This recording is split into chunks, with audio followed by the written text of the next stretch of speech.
Welcome back ناظرین، programme ہماری بھی سنو میں گرما گرم بحث جاری ہے۔ اگر آپ اس بحث میں حصہ لینا چاہ رہے ہیں یا اگلے پروگراموں میں آپ ہمارے اسٹوڈیوز میں شریک گفتگو ہونا چاہ رہے ہیں تو ہمیں آپ فون کر سکتے ہیں یا ای میل کیجئے info@tv1canada.com۔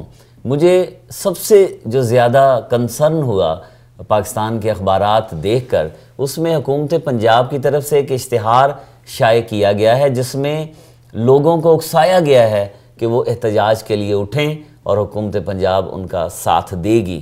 اگرچہ اس اشتہار میں ایک جملہ ہے کہ خدا را اس احتجاج کو پرامن رکھیے، لیکن جب لوگوں کو تھوڑا سا اکسایا جائے تو یقیناً کہیں نہ کہیں شرپسند عناصر ہوتے ہیں جو پاکستان کی بلکہ اسی صوبہ پنجاب کی جس کے وزیر اعلیٰ شہباز شریف ہیں، اس کی املاک کو، اس کی پراپرٹیز کو، اس کے اثاثوں کو نقصان پہنچا رہے ہیں۔ میں وائن صاحب آپ سے پوچھنا چاہوں گا، دل دکھا اشتہار دیکھ کے کہ ایک طرف آپ لوگوں کو اکسا رہے ہیں کہ جناب لوڈ شیڈنگ، لوگ تنگ ہیں، لوگوں کا تو کوئی پرسان حال نہیں ہے، چلیے، لیکن اس کو سنبھالنے کے لیے کس طریقے سے کیا کیا جائے؟ کیا شہباز شریف صاحب کا یہ بنتا تھا کہ آپ لوگوں کو اکسائیں اور اس کے بعد پھر توڑ پھوڑ، بلکہ ایک ایم این اے جو تھے ریاض فتحانہ، وہ ان کے گارڈز نے 2 بندے مار دیے، اس طرح کا ایک سچویشن، آپ انارکی کا ایک باقاعدہ طور پہ آپ نے میدان سجایا وہاں؟ جی، میں آپ کی اس بات سے اتفاق نہیں کرتا کہ میاں نواز اپنا شہباز شریف صاحب جو ہیں انہوں نے اس قسم کا کوئی اشتہار دیا کہ آپ لوگوں کو بھی آپ باہر نکلیں اور یہ کریں۔ اشتہار موجود ہے، اشتہار میں یہ اپیل کی گئی ہے کہ جو بھی احتجاج کریں آپ پرامن طریقے سے احتجاج کریں۔ اور حکومت پنجاب آپ کے ساتھ ہے؟ حکومت پنجاب بالکل ساتھ ہے، ہمارے وزیر اعلیٰ بھی ساتھ ہیں، ہمارے M N A M P A بھی لوگوں کے ساتھ ہیں۔ کیا کریں ہم؟ 22 گھنٹے کی لوڈ شیڈنگ ہوگی تو ہم کیا کریں؟ ہم تو اٹھ کے وزیر اعلیٰ ہاؤس سے اپنے ایئر کنڈیشن کمروں سے نکل کے تو مینار پاکستان میں آگے بیٹھ کے لوگوں کے درمیان آگے انہی کے ساتھ ان کے دکھ درد کو شیئر کر رہے ہیں۔ لیکن مینار پاکستان کسی دن نہ توڑ دیں۔ تو یہی تو ہم کہتے ہیں کہ بھائی ہم آپ کے ساتھ ہیں، ہم آپ کے ساتھ ہیں، عوام کے ساتھ ہیں، تو خدا را اس املاک کو نقصان نہ پہنچائیں۔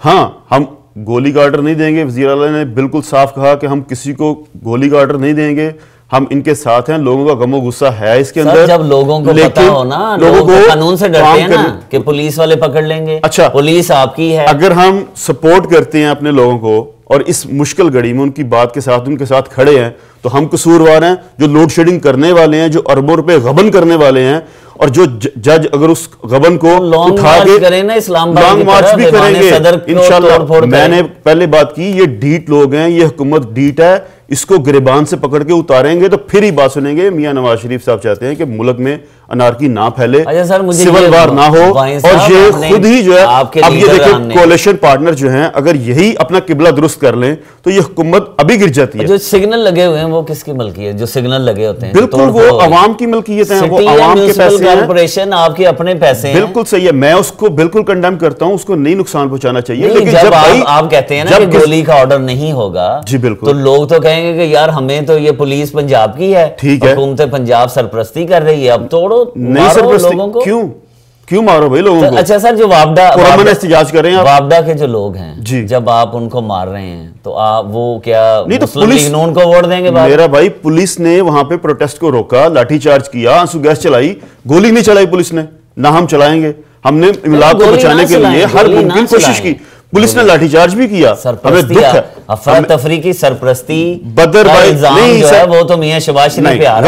غلط بات ہے، افراتفری کی سرپرستی نہیں، اس عوام کے جذبات کی سرپرستی کر رہے ہیں ہم لوگ جو سڑکوں پہ کھڑے ہیں، ہم ان کے ساتھ ہیں۔ ریزائن دیں، گورنمنٹ سے باہر آئیں، دوبارہ الیکشن ہو، ریزائن دیں تاکہ ہر چیز جو ختم ہو جائے۔ 24 گھنٹے کی بجائے وہاں پہ پرائم منسٹر نہیں ہے، کوئی مسئلہ نہیں ہے، وزیر اعلیٰ بھی نہیں رہے گا، کوئی پرابلم نہیں ہے، چلا نہیں ہے۔ آپ چاہتے ہیں، آپ تحریک انصاف کی بات نہ کریں، آپ چاہتے ہیں کہ پورا کا پورا جو ہے نا انہی کو لٹیروں کو دے دیں، ہم لوگ پورا پاکستان دے دیں لٹیروں کو، جو تھوڑی بہت اگر رہ گئی یہ چیز، جو لوگوں کو ریلیف مل رہا ہے تھوڑا بہت، تو وہ بھی آپ چھین لیں۔ ری الیکشن ہوتے ہیں، ویسے تو نہیں ہوں گے، اگر پوری پنجاب اسمبلی جو ہے اسی کا مطالبہ ری الیکشن نہیں ہوں گے، فوری الیکشن نہیں ہوں گے نا، وہ تو جنرل الیکشن ہوں گے۔ تو آپ کا مطلب اگر ری الیکشن بھی کروا دیتے ہیں 3 مہینے میں، تو لوگ اگر آپ کے ساتھ ہیں، پیپلز پارٹی کے خلاف ہیں، تو آپ کو کس چیز کا ڈر ہے؟